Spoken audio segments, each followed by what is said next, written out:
que son muy distintos. ¿Sí? La clásica sus raíces a partir de la micro de Adam Smith, digamos. Después están otros exponentes como Higgs, Pigou, bueno, etcétera, etcétera. Y los supuestos básicos de los clásicos o neoclásicos es que la población activa, el stock de capital y la tecnología son fijos, ¿sí? El desempleo es voluntario, es siempre voluntario, es decir, las personas, eso quiere decir que las personas están desempleadas porque ellas quieren estar desempleadas al nivel de salario vigente, es decir, al nivel de salario que está vigente en el mercado, no están dispuestas a ofrecer su trabajo, ¿sí? Suponen la neutralidad del dinero, ¿sí? Algunos modelos suponen neutralidad del dinero a largo plazo y otros a corto y largo plazo. ¿Sí? ¿Qué quiere decir neutralidad del dinero? Quiere decir que cuando alguno realiza alguna política por el lado de la demanda agregada o cuando hay algún shock por el lado de la demanda agregada, eso no tiene efectos en términos reales, ¿sí? No tiene efectos en el producto ni en el empleo. A eso hace referencia la neutralidad del dinero. Y por otro lado, suponen que los precios, ¿sí? Los precios, tanto los precios de los bienes como el salario, ajustan perfectamente y rápidamente. Es decir, cuando hay algún shock o alguna política que saca a la economía de su equilibrio, los precios y los salarios ajustan instantáneamente. ¿Sí? Eso suponen los clásicos y los neoclásicos. Con algunos matices, ¿sí? Ahí digamos, van avanzando los modelos y las teorías y algunos van dejando estos supuestos de lado en algún sentido, pero en general estos son los principales supuestos. Y por otro lado, los keynesianos lo que suponen es que el equilibrio en la economía puede producirse con desempleo y desempleo del tipo involuntario. Vamos a poner eso por acá. El equilibrio en producción puede darse con desempleo involuntario. Sí, es decir, el desempleo puede ser voluntario y también puede ser involuntario. ¿Qué quiere decir que sea involuntario? Quiere decir que al nivel de salario vigente en la economía, los individuos quieren estar empleados, o sea, ofrecen su trabajo al salario vigente, pero no lo consiguen, ¿sí? Están desempleados de forma involuntaria. Otro de los supuestos más importantes es que el dinero sí tiene influencia en la producción, ¿sí? Es decir, las políticas monetarias y los shocks en el mercado de dinero tienen influencia en la producción y también en el empleo. Y otra es que existen rigideces nominales, ¿sí? Esto quiere decir que los precios de los bienes y el salario, los precios de los factores de producción, digamos, no ajustan instantáneamente, sino que existen ciertas rigideces y sobre todo rigideces a la baja. Es decir, hay cierto nivel mínimo para esas variables, sobre todo en el mercado de trabajo, si piensen, por ejemplo, en un nivel de salario mínimo, por debajo del cual la variable no puede asumir valores, digamos, ¿sí? Es como que existe un piso. Discúlpeme a cerrar mi WhatsApp un poquitito.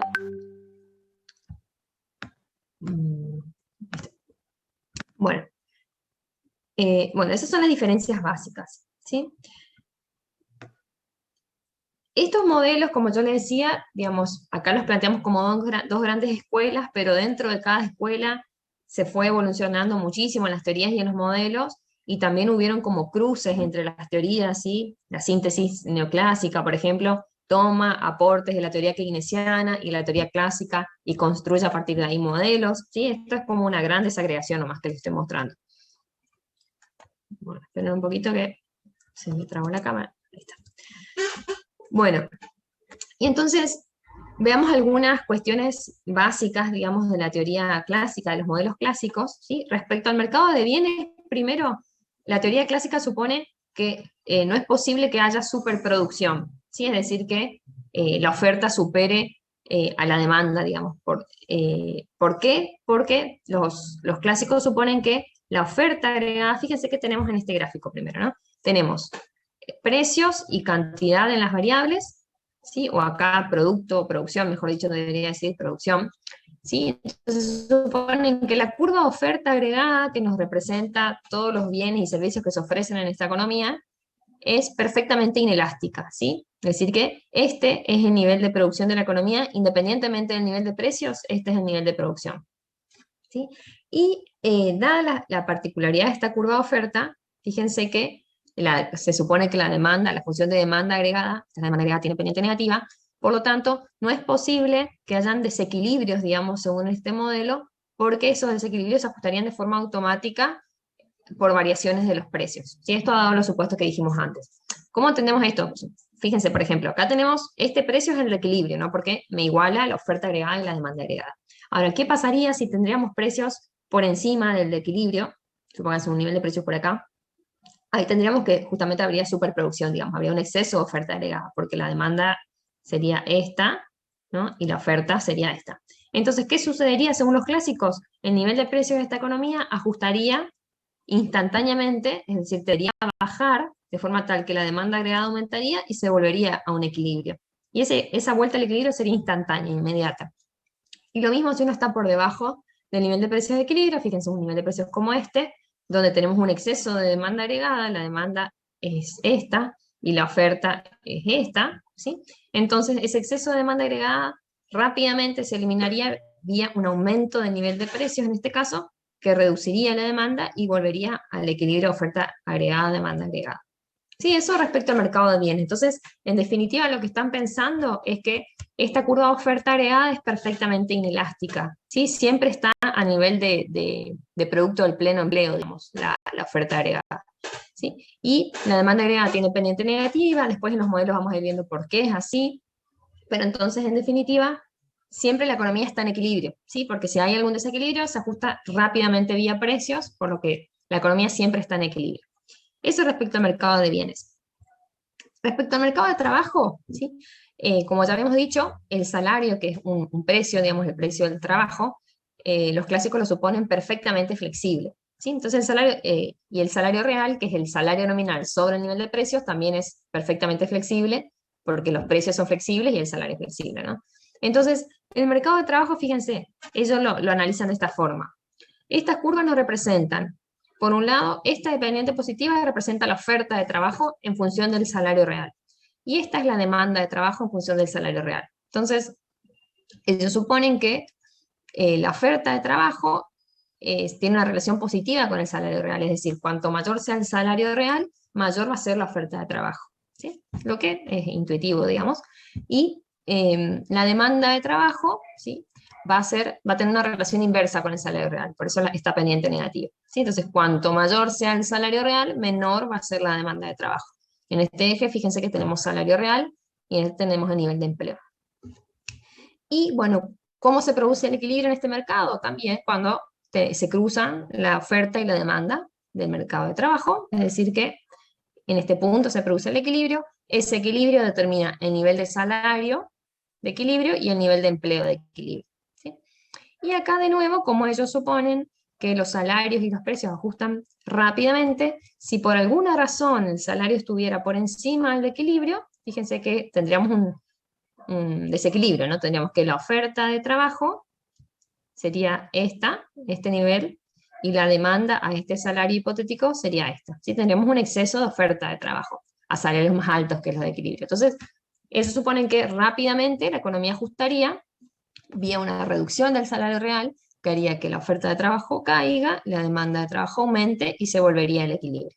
Y viceversa si el salario estuviera por debajo del equilibrio, ¿sí? Si estuviera por debajo, tendríamos un exceso de demanda de trabajo que se eliminaría vía un aumento del salario real.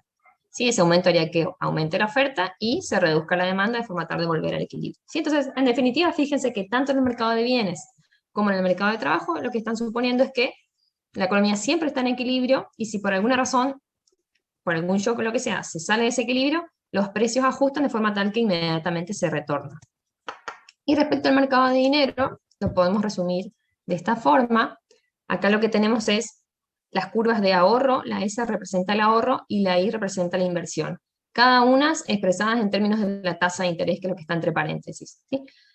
Podemos pensar que, bueno, ellos lo postulan así, el ahorro depende positivamente de la tasa de interés, ¿sí? Cuanto mayor es la tasa de interés, mayor es el retorno que nos dan los ahorros financieros, digamos, entonces mayor es el ahorro. Y viceversa, cuanto mayor es la tasa de interés, menor es la inversión, ¿sí? Porque uno puede pensar que cuanto mayor es la tasa de interés, más caros son los préstamos que uno tiene que tomar para poder adquirir esos bienes de capital o la infraestructura o lo que sea, y por lo tanto menor es la inversión, ¿sí? Esa es una forma de pensarlo. Y otra forma de pensarlo es que cuanto mayor es la tasa de interés, menos atractiva es la inversión en términos reales y más atractiva la inversión en términos financieros, ¿sí? Entonces, menor es la inversión fija, digamos, que es esta ahí, ¿no? Entonces, ¿qué pasa en el mercado de dinero, digamos, o de ahorro e inversión, mejor dicho? Fíjense que ellos lo que suponen es que, bueno, el equilibrio en este mercado se logra a partir de la igualación entre el ahorro y la inversión, ¿sí? Ellos suponen que todo ahorro se canaliza directamente en inversión, ¿sí? Todo lo que las hogares ahorran se transfiere, digamos, como que se canaliza vía bancos, uno lo puede pensar, digamos, vía el sistema financiero, y lo utilizan las empresas para realizar inversiones, ¿sí? Y bueno, la tasa de interés surge como una variable de equilibrio, digamos, de este modelo, ¿no? Tenemos que de la intersección del ahorro y la inversión se determina la tasa de interés de equilibrio y el nivel de ahorro y de inversión de equilibrio, ¿sí? Bueno, esto es como un repaso muy rápido de los postulados, y después lo vamos a ir viendo un poco más en detalle en los distintos modelos. Bueno, acá no les voy a leer todo esto, es por si les interesa, digamos, saber quién fue Keynes, qué hizo, dónde estudió, dónde vivió, dónde trabajó. Ahí tienen como un resumen para leer, ¿sí? Una fotito para que lo conozcan también.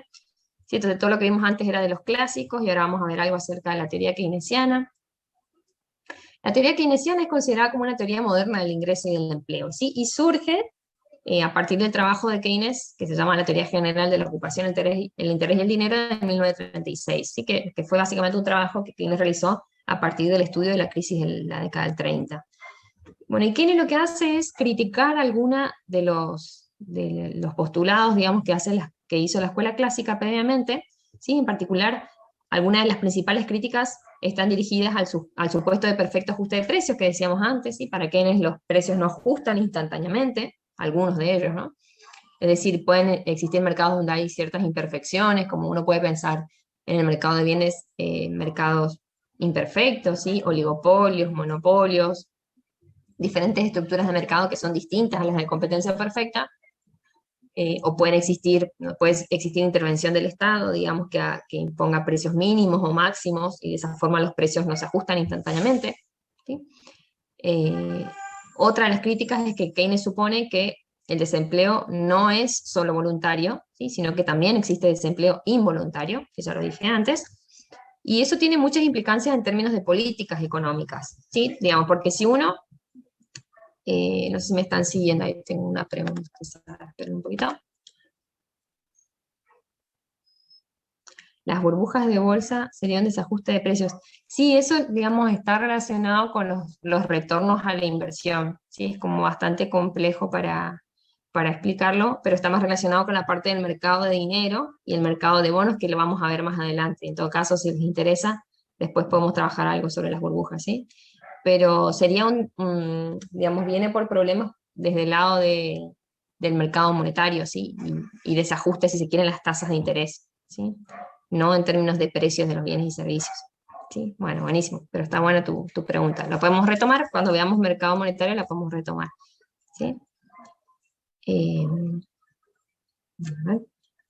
Les decía que esto de pensar al desempleo como voluntario o involuntario tiene muchas consecuencias en términos de política económica, porque si uno piensa que el desempleo es solo voluntario, ¿sí? Es decir, que todas las personas que están desempleadas están en esa condición porque al salario vigente no están dispuestas a ofrecer su trabajo, que eso es el desempleo voluntario, eso quiere decir que la economía está, digamos, estamos pensando en el fondo que cada persona eh, está está en la mejor situación posible en ese equilibrio, digamos, que tiene desempleo voluntario, ¿sí? Esa persona desea estar desempleada. Y en la realidad, bueno, y eso quiere decir que no hace falta que el Estado intervenga en el mercado, porque el equilibrio es el resultado de la elección de personas que son racionales y que buscaron optimizar su comportamiento en términos de maximizar la utilidad desde la perspectiva de los consumidores y maximizar las ganancias desde la perspectiva de las empresas, ¿sí? Entonces cada persona optimizó para llegar a su mejor estado posible, y en ese mejor estado posible algunas eligieron estar desempleadas, según la perspectiva de la escuela clásica, ¿no? Entonces, como eso es el resultado de esa elección óptima, no hace falta que intervenga el Estado, porque es el resultado de la elección de los consumidores y las empresas, y etcétera, etcétera, ¿sí? Entonces el Estado no tendría cabida, digamos, en términos de políticas, ¿sí? En cambio, si uno supone que el desempleo puede ser involuntario, ¿sí? Es decir, que pueden haber personas que al salario vigente están dispuestas a trabajar, a ofrecer su trabajo, pero no encuentran trabajo, ese es como un grave problema social, digamos. Hay personas que buscan trabajo y buscan trabajo al salario que está vigente y no lo pueden encontrar. Entonces quiere decir que hay mucho espacio para la política económica. Sí que el Estado puede intervenir a partir de programas y de políticas que permitan ampliar las oportunidades de empleo, o a partir de expandir la economía, expandir la demanda agregada, por ejemplo, que es lo que propone Keynes, ¿no? Para que de esa forma las empresas tengan más incentivos a producir y por lo tanto contraten a más trabajadores y así se reduzca el desempleo, etcétera, etcétera. Vamos a mirar que tenemos otra pregunta. La teoría keynesiana es mejor en el corto plazo que en el largo plazo. Bueno, lo que, digamos, hay una frase muy conocida que dice Keynes, que en el largo plazo estamos todos muertos, digamos. En el largo plazo estamos todos muertos. Claro, en el largo plazo estamos todos muertos, dice Keynes. Digamos, yo no sé si será mejor o peor, son como dos chips distintos o dos modelos distintos para analizar una realidad, ¿sí? Y ningún modelo es bueno o es malo en sí mismo, sino que hay que buscar el mejor modelo que se adecue a las características de la economía que uno quiere estudiar, ¿sí? En este sentido van a ver ustedes que nosotros no vamos a diferenciar cuando veamos los modelos, en general no vamos a diferenciar entre modelos clásicos o keynesianos, ¿sí? Eso por ahí más se hace en las materias de macro 2. Pero, pero como conclusión, digamos, de todos los modelos más avanzados, lo que ocurre es que en general los clásicos lo que suponen es que todas las políticas que vengan por el lado de la demanda agregada, así que son las propuestas por Keynes justamente, tipo expansión fiscal, expansión monetaria, etcétera, etcétera, los clásicos suponen que no tiene efectos, ¿sí? No tiene efectos en el largo plazo y algunos tampoco tienen efectos en el corto plazo, ¿sí? Efectos en términos reales, digamos, efectos en términos de expandir el producto, de expandir el empleo, que es lo que se busca con esas políticas, ¿sí? Entonces, los clásicos terminan diciendo, bueno, para expandir la producción y el empleo, no es bueno utilizar la política fiscal ni la monetaria, solo las políticas por el lado de la oferta agregada. Eso es lo que dicen los clásicos. ¿Sí? Como un resumen muy grande lo estoy haciendo, a riesgo de estar metiendo la pata, digamos, pero para poder explicarles así, digamos, no lo damos en la materia, pero les hago un resumencito. ¿Sí? Entonces, para los clásicos, eso, si uno quiere expandir el producto y el empleo, hay que hacerlo por medio de la oferta agregada, ¿sí? Que la oferta agregada se compone básicamente por el mercado de trabajo y una función de producción, que después lo vamos a dar. Y para los keynesianos, eso no es así. Para los keynesianos, que contienen otros supuestos acerca de cómo es la economía y las relaciones, y etcétera, etcétera, para ellos, las políticas por el lado de la demanda agregada, ¿sí? Como las fiscales y las monetarias, sí tienen efectos en términos reales de empleo, ¿sí? Tanto en el corto plazo como en el largo plazo, ¿sí? Entonces esas son como las dos grandes diferencias en términos de política. Entonces un clásico neo-keynesiano te diría, no apliques políticas de demanda agregada, o sea, no aumentes el gasto público, no reduzcas los impuestos, no aumente la oferta monetaria, todo eso lo vamos a ir viendo en el curso, porque eso no tiene efectos en la economía, y el keynesiano va a decir, no, en realidad en corto plazo sí te permite aumentar el producto, sí te permite aumentar el empleo, así que vale la pena implementar ese tipo de políticas, y tal vez en el largo plazo sí te lleva más inflación, pero bueno, en el corto plazo te permite aliviar el problema que tenés de recesión o de desempleo, de pobreza, etcétera, etcétera. Bien, y bueno, digamos, yo me voy más por el camino keynesiano. Las públicas bien aplicadas y focalizadas sirven, porque los mercados no son todos de competencia perfecta, los precios no ajustan perfectamente, no todos los individuos son racionales, etcétera, etcétera. Además hay un montón de literatura sobre eso si les interesa. Pero en definitiva, ninguna es mejor ni peor, sino que hay que buscar el modelo que mejor se adecua a lo que uno quiere estudiar, ¿sí? Esa sería como mi opinión. Y bueno, y si les interesa leer más acerca de los tipos de modelos, entonces les puedo pasar bibliografía, ¿sí? ¿Se la puede aplicar hoy en día a la teoría keynesiana? Sí, la teoría keynesiana, digamos, vamos a ver algo del curso, ¿sí? Keynes básicamente lo que dice, al menos en saca de su libro del 36, es que cuando una economía está en recesión, ¿sí? Y con ciertas características, lo que el Estado no tiene que quedarse sin hacer nada, sino que tiene que intervenir de alguna forma para poder mover ese nivel de producto y empleo, ¿sí? Para poder salir, digamos, de la recesión. Y sobre todo lo que recomiendan es políticas por el lado de la demanda agregada, ¿sí? Pero eso no implica que todo el tiempo hay que expandir la demanda agregada, sino que solo cuando estamos en épocas de recesión. Ah, si se les corta es porque a veces me sale un mensajito de que tengo internet inestable, así que disculpen. No todo el tiempo, pero ahora me estuvo apareciendo un poquito.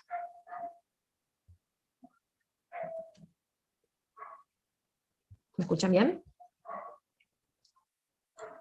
Sí, profe, se le escucha bien. Bueno, Sí, gracias, profe. Ramiro. Dale. Entonces sí, es aplicable, digamos, todas las teorías son aplicables. Ustedes van a ver que por ahí los economistas, como hablamos en una de las primeras clases, a veces no coinciden en el diagnóstico que hacen o en las políticas que recomiendan, simplemente porque tienen eso, diferentes chips o modelitos, digamos, en la cabeza, o piensan más a lo clásico o más a lo keynesiano, y por eso tienen diferentes diagnósticos de qué es lo que pasa y de qué es lo que hay que hacer, digamos, ¿no? Eso es como ir al médico, digamos, depende del tipo de médico que uno va, te hace un diagnóstico y te dice que tome cierto remedio. Y acá es el parecido, digamos, ¿sí? Cada uno hace el análisis según la teoría y los modelos que tienen en mente y sus valores y demás, y en función de eso propone algo. ¿Sí? Bueno, y al final, otra de las críticas es que las teorías keynesianas en general suponen que esta neutralidad del dinero solo,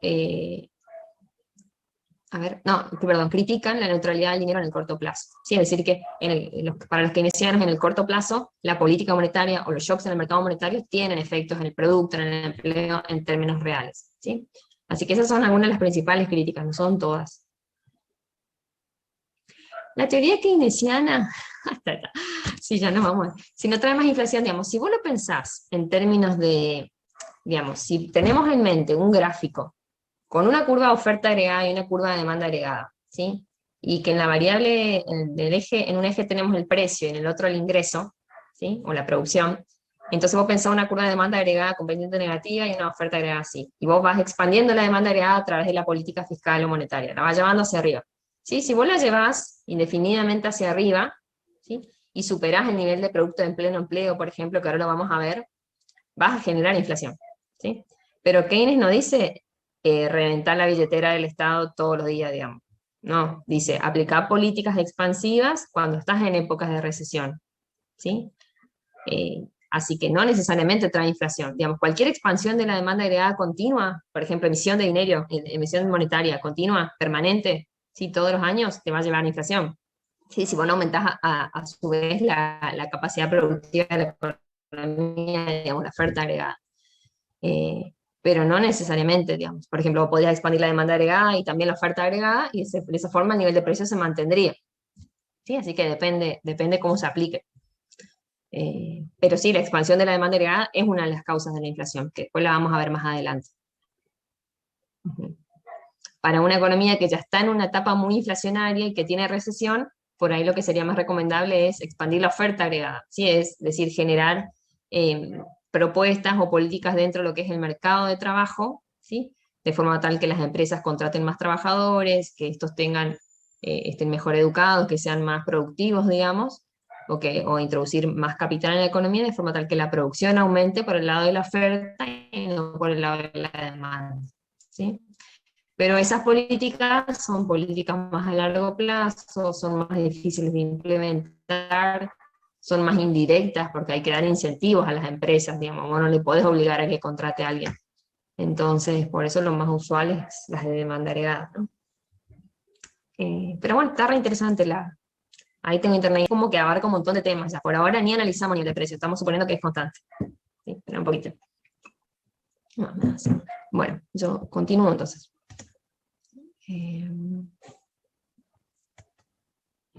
Esperen que hay otro. Parece que les gustó este tema.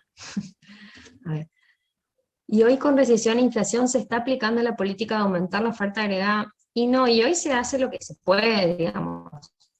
Sí, hoy se hace, digamos, es un verdadero quilombo con todo lo del COVID, ¿sí? Que fue como un shock. No pudieron abrir sus fábricas, la gente no pudo ir a trabajar un montón de tiempo. O sea, acá en Misiones estamos como dioses, digamos. pero en otras provincias ustedes saben que no tienen tanta libertad, digamos, como para moverse. Sí creo que en general en todas las provincias se está trabajando, pero acá estamos mucho mejor. Y el año pasado había muchas empresas que no estaban en funcionamiento, ¿no? Entonces fue un shock por el lado de la oferta, también un shock por el lado de la demanda, porque muchísimas familias se quedaron sin empleo, ¿sí? Y si bien el Estado dio subsidios y transferencias como para poder compensar en parte esa caída del ingreso, el ingreso cayó, el consumo cayó y bueno, la demanda agregada cayó. Entonces tuvimos un shock por los dos lados.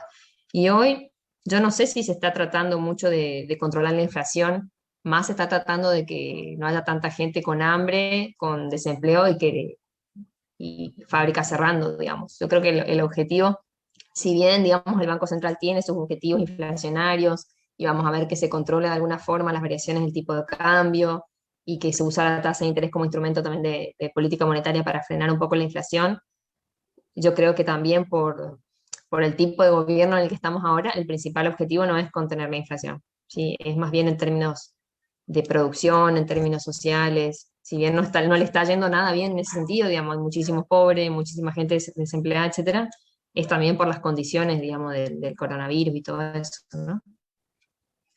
Eh, pero bueno, políticas para aumentar la oferta agregada, no se están aplicando políticas para aumentar la oferta agregada. Yo creo que capaz se están aplicando algunas políticas para contener la caída de la oferta, digamos, porque se acuerdan que hubo algunas políticas que eran para que las empresas, para prohibir que en las empresas se despida gente, por ejemplo. No sé si se leyeron algo de eso, entonces habían salido decretos, o no me acuerdo qué nombre tenían, digamos, pero que prohibían las empresas despedir gente, agrega.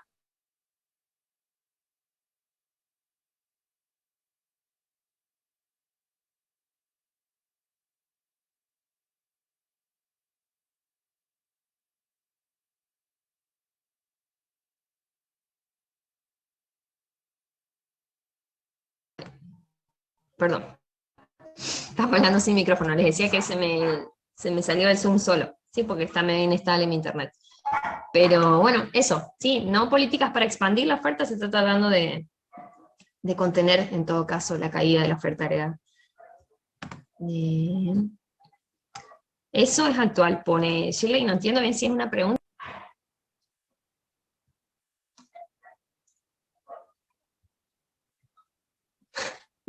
La política del gobierno. Y sí, en realidad, digamos, si las empresas no producen y no venden, no hay cómo mantener a la cantidad de gente empleada, digamos, de cómo pagar los sueldos, etcétera. Sí, igual los echan o cierran o entran en quiebra las empresas o lo que sea, digamos. Pero sí, eso fue como una cosa muy rara, digamos, me parecía a mí, porque tanto tiempo obligarles a no echar a la gente, digamos, entiendo en el sentido que es terrible para una familia quedarse sin que alguien se quede sin trabajo, ¿no? Más en la situación en la que estábamos, pero tampoco la empresa se puede bancar tener tanto tiempo bancando los salarios sin poder producir y vender. Así que hay una disyuntiva muy grande. Sí, pero seguro a muchos o le redujeron la jornada o, sí, o pasaron a ponerlos en negro, puede ser. Bueno, Está todo mal, pues. sí, también. Todo mal. No, bueno, estamos remontando, yo creo. Sí, en un momento fue como un año muy complicado y atípico y nadie sabía cómo manejarse, fue como Para mí las muy difícil. empresas serían bastante reacias a contratar nuevos empleados y blanquearlos justamente por esto, eh, por la cantidad de dinero que deberían pagarles y después lo quieren despedir. Claro. Sí, sí, sí. Eso es, bueno, la cantidad de leyes o de reglamentaciones, ¿sí? Que limitan después la capacidad para despedir personal, puede ser una de las razones que explican la informalidad en el mercado laboral argentino. Sí, puede ser. De eso no vemos nada en el curso, chicos. No sé si ustedes después en derecho laboral verán algo, qué sé yo, pero en efectos en términos de macro no lo vemos. Sí, son como modelos mucho más complejos, pero es cierto, digamos, la intuición no nos dice. ¿Sí? Bueno, yo voy a seguir, porque Para si mí no, eso fue una medida igual para reducir las tasas de desempleo, se puede decir, ujú. Sí, más que sí, nada en pandemia. Así que y entraría por ese lado en la macro. Ujú. Sí, sí, claro, sin lugar a dudas lo que quisieron hacer es tratar de que no toda la gente quede sin trabajo, digamos, y en la calle. Eh, pero bueno, después cuando pase el tiempo, digamos, se podrá evaluar eh, cuál fue el resultado, digamos. Igual nunca hay el contrafáctico, digamos, como para poder ver, bueno, si no se hubiera aplicado esa política, cómo hubiera evolucionado el empleo, eso nunca lo vamos a poder saber porque es algo que no se observa en la realidad. Pero bueno, fue lo que mejor se pudo hacer, yo creo, en el contexto en el que se estaba. Sin defender a nadie, ¿no? Bueno, voy a seguir porque estoy en la... Me falta me están meta preguntas. No me quieren dejar avanzar, loco. A ver. Y sí. Algunas pymes cerraron. Ujú. Bueno, lo dejo para que ustedes lo vean, ¿sí? Esto es lo único que hace es explicarles explicaciones de la Gran Depresión y la crisis de los 30, ¿sí? Cómo empezó, qué sucedió, les dejo para que lo lean ustedes, porque es solo un relato. Y acá tienen algunos datos del libro de Fisher, Bush y Starts, que les muestra la evolución de algunas variables clave, como variación del PBI, inflación y desempleo, para Estados Unidos en esa época. ¿Sí? Así que lo dejo para que lo vean, así yo avanzo. Entonces, ¿qué vamos a hacer ahora? ¿Sí? Que es lo que quería hacer desde el principio de la clase, y ya pasó una hora casi. Digamos, como yo les comentaba, vamos a ir construyendo, partimos de un modelo muy sencillo y vamos a ir ablandando ese modelo hasta llegar a modelos de oferta agregada y demanda agregada. ¿Sí? Que ahí las variables que van a estar, las endógenas, digamos, en este modelo oferta y demanda van a ser el nivel de precios y la producción. Esperen que voy a silenciar porque me molesta. Esperen un poco, perdón. Micrófono para preguntar, no hay problema. Sí, yo los silencio por las dudas y no se dan cuenta que están con el micrófono abierto. Bueno, para llegar a ese modelo, lo que primero vamos a hacer es estudiar la demanda agregada. Y dentro de la demanda agregada tenemos varios mercados y el mercado de bonos. ¿Sí? Entonces, lo que vamos a hacer es partir del mercado de bienes, que es lo que les voy a dar ahora, y después vamos a ir incorporando los otros mercados. ¿Sí?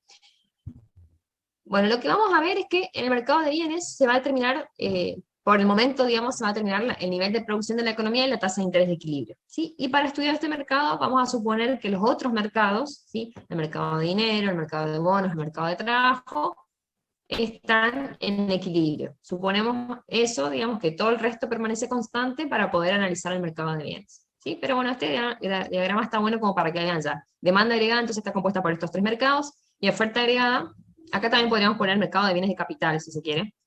¿Sí? Y dentro de la oferta agregada está el mercado de trabajo y la tecnología, que está representada por medio de una función de producción como lo hacíamos en micro. ¿Sí? Esperen que no sé por qué se demora esto.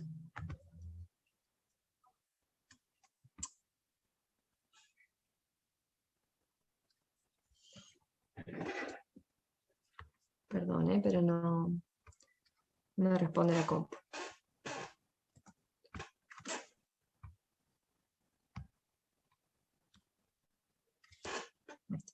Bueno, entonces, el primer modelo, ¿sí? Que para estudiar el mercado de bienes, dije, es el modelo renta-gasto, que es un modelo que nos permite analizar cómo se determina la renta de equilibrio con muchos supuestos, ¿sí? O sea, es un modelo muy simplificado.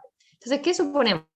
Suponemos que la economía es cerrada, ¿sí? No comercia con el resto del mundo, eso quiere decir que sea cerrada, o sea, no hay exportaciones ni importaciones, y no hay flujos de capital tampoco entre diferentes economías, no hay Estado, ¿sí? Y por lo tanto existen solo dos fuentes de demanda, según lo que ya vimos hasta ahora. El consumo que hacen los hogares y la inversión que hacen las empresas, ¿sí? Salvo la inversión residencial que hacen los hogares también, pero que se considera dentro de la inversión. Entonces la demanda agregada va a ser igual a consumo más inversión, porque suponemos que el Estado no está, ¿sí? Y suponemos que la economía es cerrada. Bueno, y otro supuesto muy simplificado es que suponemos que en esta economía se produce un solo bien, donde ese bien se usa como un bien de consumo por parte de las familias y como un bien de inversión por parte de las empresas. ¿sí? Suponemos que las empresas están dispuestas a ofrecer cualquier cantidad del bien que fabrican a un precio dado, ¿sí? Es decir, toman el precio como dado y están dispuestas a ofrecer cualquier cantidad a ese precio. ¿Sí? Entonces, eso quiere decir que la oferta es perfectamente elástica. Me olvidé decir una cuestión importante, este es un modelo para analizar la determinación del nivel de renta en el corto plazo. ¿Sí? Entonces, suponemos lo que está queriendo decir esto es que la oferta es perfectamente elástica. Quiere decir que es una línea recta, digamos, ¿sí? Al nivel de precios, a un nivel de precios dado, las empresas están dispuestas a ofrecer cualquier cantidad, ¿sí? Supónganse que acá está el nivel de precios y acá está la cantidad, entonces la oferta es una recta. Bueno, entonces este tipo de modelos, al suponer eso sobre la oferta, lo que hace es permitirnos enfocarnos en el comportamiento de la demanda agregada. ¿Sí? Entonces vamos a estudiar cuáles son las variaciones en la producción en el corto plazo, ante la que se va a determinar dentro del modelo, es la producción. ¿Sí?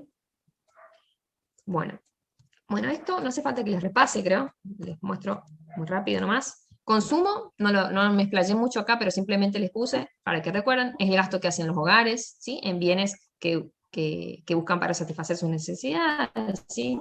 Alimentos, vivienda, vestimenta, gasto de transporte, etcétera, etcétera, etcétera, ¿sí? Inversión es el gasto que realizan las empresas en términos de bienes de capital, ¿sí? Es decir, de bienes producidos que ayudan a su vez a producir otros bienes, ¿sí? Como las máquinas, las herramientas, etcétera, etcétera, etcétera, más la inversión residencial, ¿sí? Que es la compra nueva de inmuebles, o compra de inmuebles nuevos, ¿sí?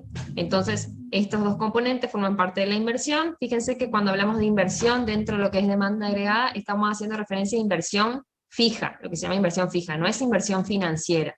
Sí, es una cuestión que es muy relevante que se acuerden en el curso. A veces cuando preguntamos qué es la inversión como componente de la demanda agregada, empiezan a hablar de la inversión en términos financieros. Acá no estamos hablando todavía del mercado de dinero ni del mercado financiero, estamos hablando del mercado de bienes. ¿Sí? Entonces la inversión es la compra de bienes que sirven para producir otros bienes, es decir, bienes de capital, o la compra, la inversión residencial, digamos. ¿Sí? Esos son los dos componentes. Bueno, y vamos digamos, como dijimos antes, ¿no? Dado los supuestos del modelo, suponemos que dentro de la demanda agregada los únicos dos componentes son el consumo y la inversión. ¿Sí? Si hubiera estado, pondríamos acá más G, que sería más el gasto público. Si la economía fuera abierta, pondríamos más expo menos impo, ¿sí? Según la ecuación macrofundamental que ya vieron, digamos. Pero bueno, acá como suponemos que la economía es cerrada y que no hay estado, entonces es consumo e inversión.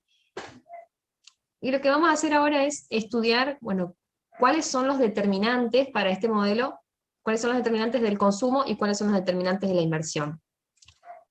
Cuando hablamos de determinantes hacemos referencia a cuáles son las variables que nos permiten explicar el comportamiento de esa variable de interés, que en este caso es el consumo, por ejemplo, partamos del consumo. Entonces, el principal determinante, según este modelo, del consumo es el ingreso disponible. ¿Sí? No escucho.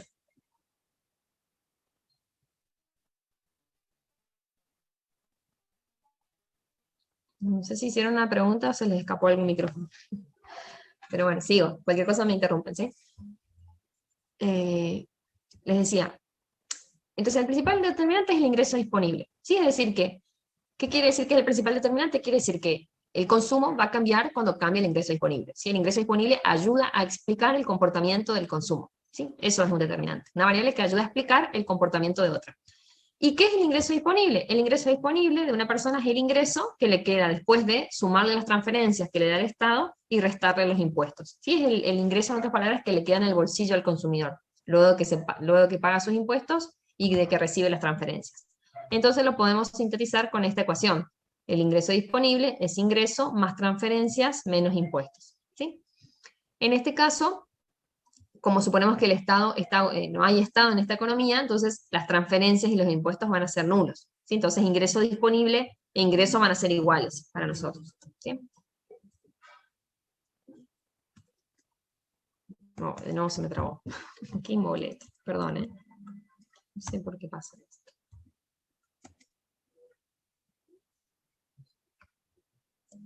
Ahí está. Bueno, Entonces, como suponemos que el Estado no está y que las transferencias y el impuesto son nulos, entonces podemos representar a la función de consumo, ¿sí? Como de forma explícita, digamos, diciendo que el consumo es una función que depende del ingreso disponible, ¿sí? Y este signo más debería estar acá abajo, ¿sí? Es decir, que depende de forma positiva. Cuanto mayor es el ingreso disponible de una persona, esperamos que mayor sea el consumo. Y cuanto menor sea el ingreso disponible, esperamos que menor sea el consumo, ¿sí? Hay una relación directa, digamos. Y nosotros, digamos, si suponemos que ese es el determinante, porque eso nos dice este modelo, nosotros podemos modelizar el consumo a partir de lo que se llaman funciones de comportamiento. Las funciones de comportamiento son simplemente ecuaciones que nos dicen de qué forma pensamos que se comporta esa variable, en este caso el consumo.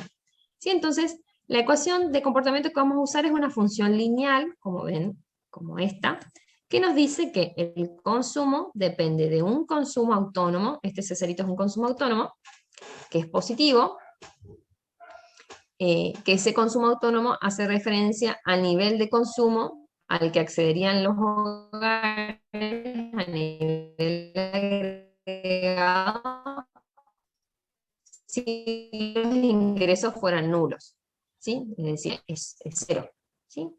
Entonces, hace referencia al nivel de consumo de los hogares cuando el ingreso es nulo. Bueno, ustedes pueden empezar, bueno, pero ¿cómo los hogares van a consumir si sus ingresos son nulos? Bueno, y ahí hay como varias posibilidades, ¿no? ¿Sí? Eh, para poder consumir, si ustedes piensan, digamos, uno se endeuda con la tarjeta de crédito en el supermercado, etcétera, o pueden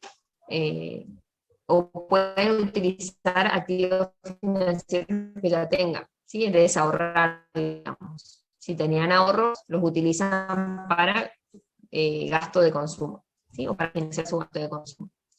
A ver, esperen un minuto. Las preguntas en el chat. Y ya sé que se entrecorta. Se está cortando mucho ahora. Bueno, ustedes me avisan. ¿Escucharon la de función de consumo? Yo les pido disculpas, pero no puedo hacer, digamos, no tiene, es internet que está medio fiero. Les explica alguna cosa de nuevo.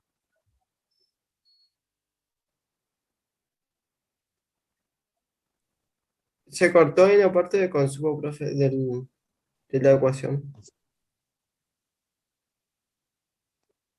De la ecuación. Bueno, retomo desde ahí, ¿sí?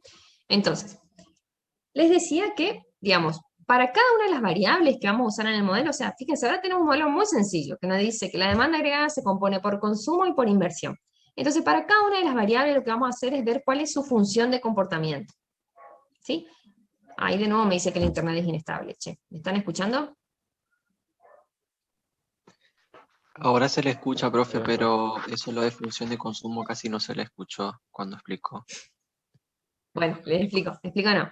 Entonces, para cada una de las variables que forman parte de la demanda agregada, que es lo que estamos queriendo estudiar, para saber cómo se determina la renta de equilibrio, vamos a estudiar sus determinantes, y una vez que sabemos los determinantes, vamos a buscar funciones de comportamiento. ¿Sí? Que las funciones de comportamiento son simplemente ecuaciones que nos dicen cómo se comporta la variable que nos interesa. ¿Sí? Cómo se comporta respecto a sus determinantes, digamos.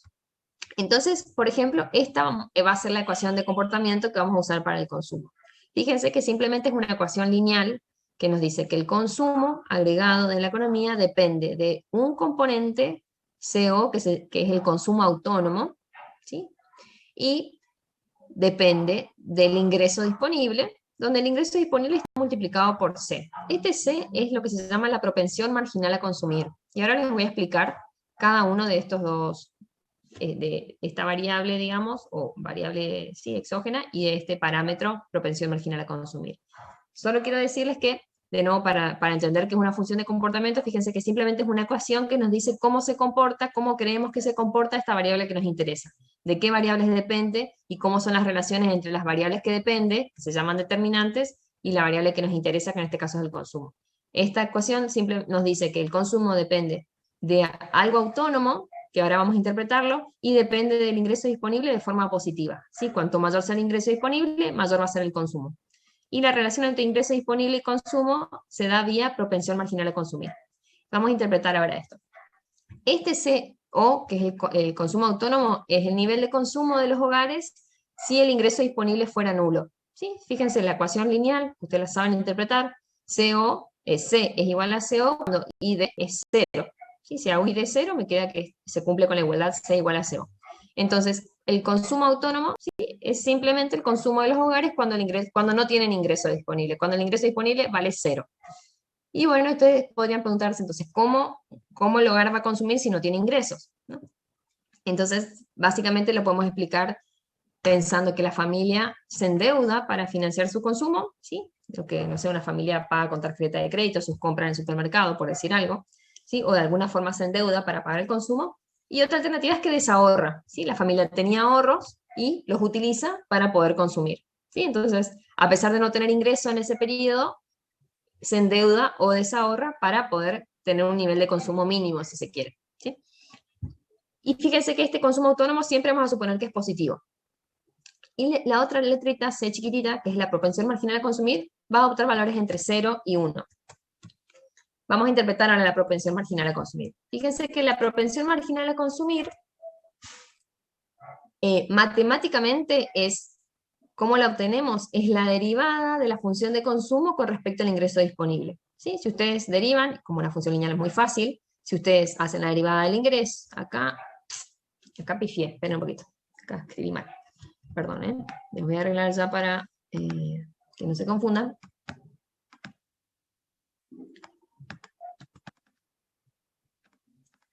Esto sería la derivada del consumo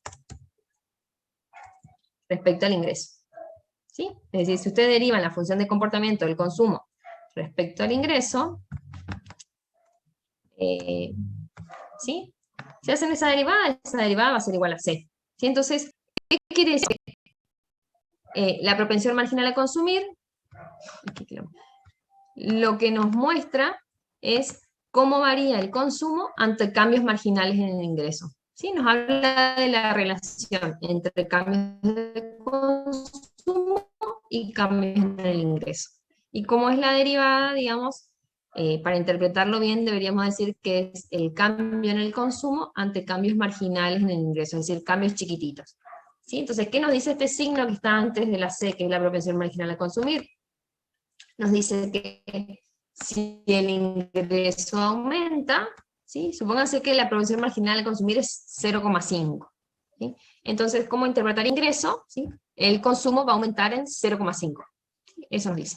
Entonces nos habla de cuánto cambia el consumo ante cambios marginales en el ingreso. ¿Se entendió ese concepto? Porque esa propensión marginal a consumir se usa desde ahora y para gran parte de la materia. Así que cualquier cosa me avisan y les repito.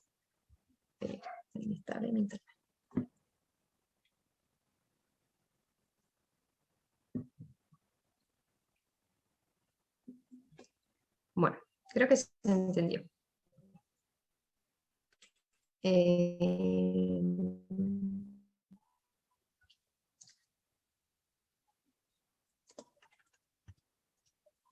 Bueno, entonces en definitiva, estamos autónomos y de la propensión marginal a consumir por el ingreso disponible.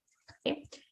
Bueno, y para graficar entonces esa función, fíjense, vamos a graficar el consumo en función de la renta disponible. Acá les puse de nuevo la ecuación, ¿sí? Fíjense que esta ecuación nos dice que la relación es, esto es una ecuación de una recta, digamos, ¿no? Entonces siempre para poder graficar tenemos que identificar la ordenada del origen de nuestra función y la pendiente, ¿sí? El signo de la pendiente. La ordenada del origen, si graficamos el consumo en el eje de las ordenadas y la renta en el eje de las abscisas, la ordenada del origen se busca igualando el ingreso disponible a 0. Sí, digo, ingreso disponible igual a 0, consumo igual a consumo autónomo. Entonces el consumo autónomo es la ordenada del origen. Esta es la ordenada del origen de mi función. El nivel de consumo autónomo. El nivel de consumo que tendrían los hogares si su ingreso disponible es 0. ¿Sí? Bueno, y la pendiente, sé que la pendiente es C. ¿Sí? ¿Por qué? Porque, ¿cómo busco la pendiente de esta función lineal? Derivo el consumo, la función de consumo con respecto al ingreso disponible, y eso me dice que es C, es la propensión marginal a consumir. Como este C está entre 0 y 1, y tiene un signo positivo antes, me está diciendo que la pendiente de la función es positiva. ¿Sí? Entonces, como una línea recta, directamente parto de la ordenada del origen y grafico la línea recta. ¿Sí? Bueno, donde su pendiente es C, como dice acá. La ordenada del origen, entonces, es el componente autónomo el consumo autónomo, y la pendiente es C, que es la propensión marginal a consumir.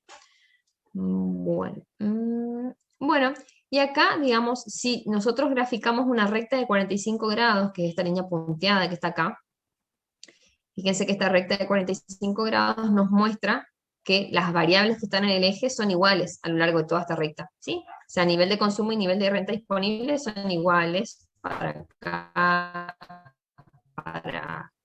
para estos puntos, ¿sí? Porque son, digamos, si ustedes unen, si le dan valores, digamos, a la renta, van a ver que, no digo cualquier cosa, pero podría ser acá renta 100 y acá consumo 100. Acá renta 200, acá consumo 200, acá renta 500 y acá consumo 500. ¿Sí? A lo largo de toda esa recta, como es una recta de 45 grados, me muestra la igualdad entre las dos variables que están en el eje, que en este caso son consumo e ingreso disponible. Entonces, en el punto en el cual se corta esta función consumo, esta función consumo con la recta de 45 grados, se va a determinar el nivel de consumo para esa economía. ¿Sí? ¿Por qué? Porque, digamos, bueno, en realidad no, esto lo vamos a ver más adelante en el modelo. Todavía no lo voy a decir porque los voy a confundir. Pero lo que sí les voy a decir es que fíjense cómo el consumo para este modelo de renta-gasto es una variable endógena, ¿sí? Es decir, se determina el valor de esta función dentro del modelo, porque una vez vamos a ver que una vez que nosotros determinemos el nivel de consumir y dado el valor del consumo autónomo, entonces como consecuencia se va a determinar el nivel de consumo. ¿Sí? En ese sentido, es una variable endógena. Se determina su valor dentro del modelo. Y si examinamos cada una de las variables que están acá, fíjense que el ingreso va a ser una variable endógena, el consumo va a ser una variable endógena, este consumo autónomo es una variable exógena, viene dado para nosotros como un dato para el modelo, y esta propensión marginal de consumir también viene dado y se le suele llamar parámetro, no variable. ¿Sí? Bueno, ¿alguna duda acerca de esto? Profe, Paso entonces. la proporción... Pone algunos conceptos más sobre consumo. ¿Sí? Perdón, profe. Se cortó, José. Sí. Quiere decir que si la propensión marginal a consumir está entre más No cerca te a 1, escucho. la propensión marginal a consumir, entre más ¿Sí? cerca a 1, más consumo va a haber, y entre más cerca al 0, menos consumo va a haber en una economía. Está buenísima tu pregunta, porque eso me salté de explicarles. El que esté entre 0 y 1 nos quiere decir que cuanto más cerca de 1, hasta ahí vas bastante bien, ¿sí? Cuanto más cerca de 1, más sensible va a ser el consumo ante cambios en el ingreso. ¿Sí? Digamos, si vos lo pensás, por ejemplo, pensemos una propensión marginal igual a 0,2 y una igual a 0,9. ¿Sí? La igual a 0,2 me diría que ante un cambio unitario, supongamos un cambio unitario, ¿no? Ante un cambio unitario, es decir, es un consumo poco sensible de la renta. La renta influye positivamente en el 0,2 más. Y ahora, en cambio, si suponemos una propensión marginal de consumir igual a 0,9, por ejemplo, diríamos que ante una aumenta en 0,9. O sea que, fíjate que habría una relación casi de aumentos proporcionales. El ingreso aumenta en 1 y el consumo en 0,9. Habría una relación muy fuerte, digamos, entre ingreso disponible y consumo. En síntesis, cuanto más cerca de 1, más sensible es el consumo a cambios en la renta disponible. ¿Sí? O mayor es el efecto de la renta disponible en el consumo, en otras palabras. A ver qué dicen por acá. Esperen un poco que quiero ver el chat.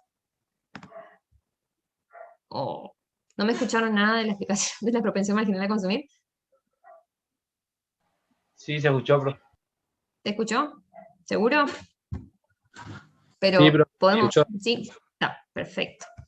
Yo voy a poner igual por acá. ¿Sí? Porque en esta PPT volvía a resumir algunas cuestiones. Bueno, gracias por responder. Entonces lo que voy a hacer es, acá puse otros dos conceptos, ¿no? Propensión marginal a consumir, que es lo que estábamos explicando justo, la derivada de la función de consumo con respecto a la renta, acá le puse no el concepto, indica el cambio en el consumo ante un cambio marginal en el ingreso. Entonces pongamos, cuanto más, para que les quede ya, ¿sí? Cuanto más cercano a 1, la propensión, bueno, cuanto más cercana a 1, más sensible es el consumo al ingreso disponible, o mayor es el efecto del ingreso disponible en el consumo, ¿sí? Entonces ya les queda. Y lo contrario si es más cercano a 0, obviamente, ¿no? Bueno. Y bueno, y hay otro concepto sobre el consumo que es la propensión media a consumir. ¿Sí? La propensión marginal a consumir es la derivada de la función de consumo, dijimos, con respecto al ingreso. Esto que está acá. Y la propensión media a consumir es el cociente entre el consumo y el ingreso disponible. Entonces, lo que nos indica es la participación, digamos, del consumo dentro de la renta disponible. ¿Sí? Si tuviéramos,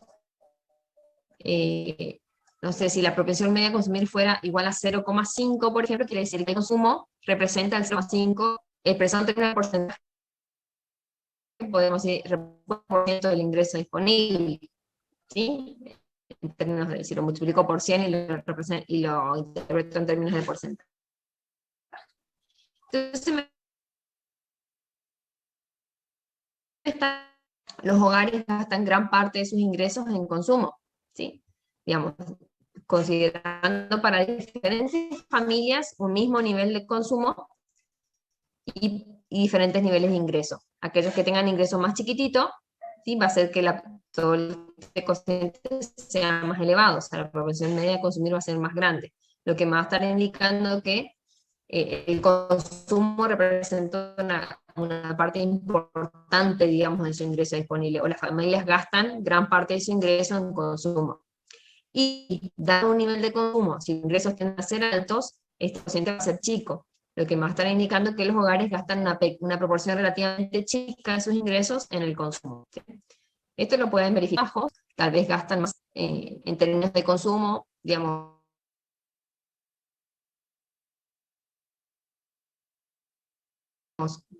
bueno, acá había que distinguir entre diferentes tipos de bienes, ¿no? Pero no me voy a meter en ese tema, pero justo había visto esta semana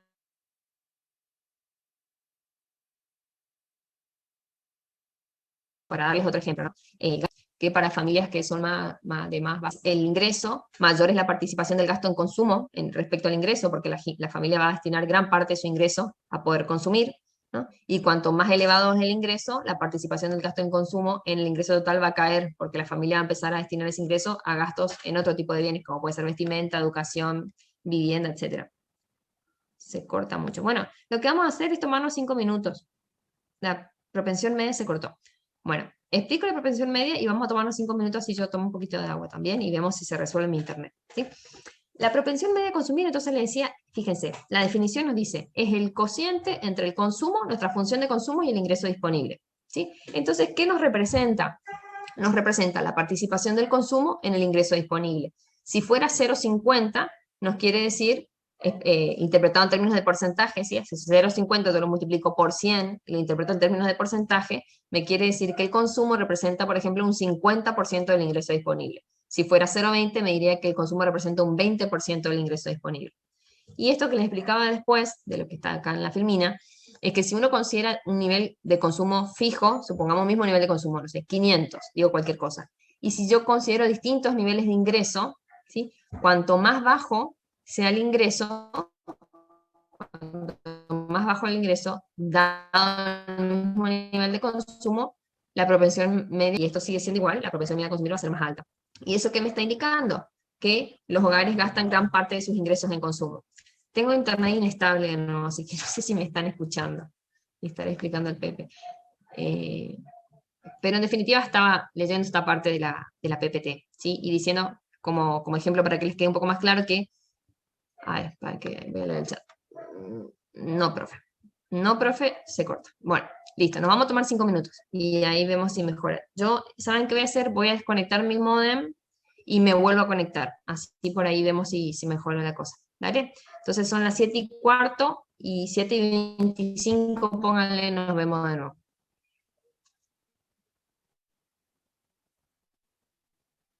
¿Sí? Bueno.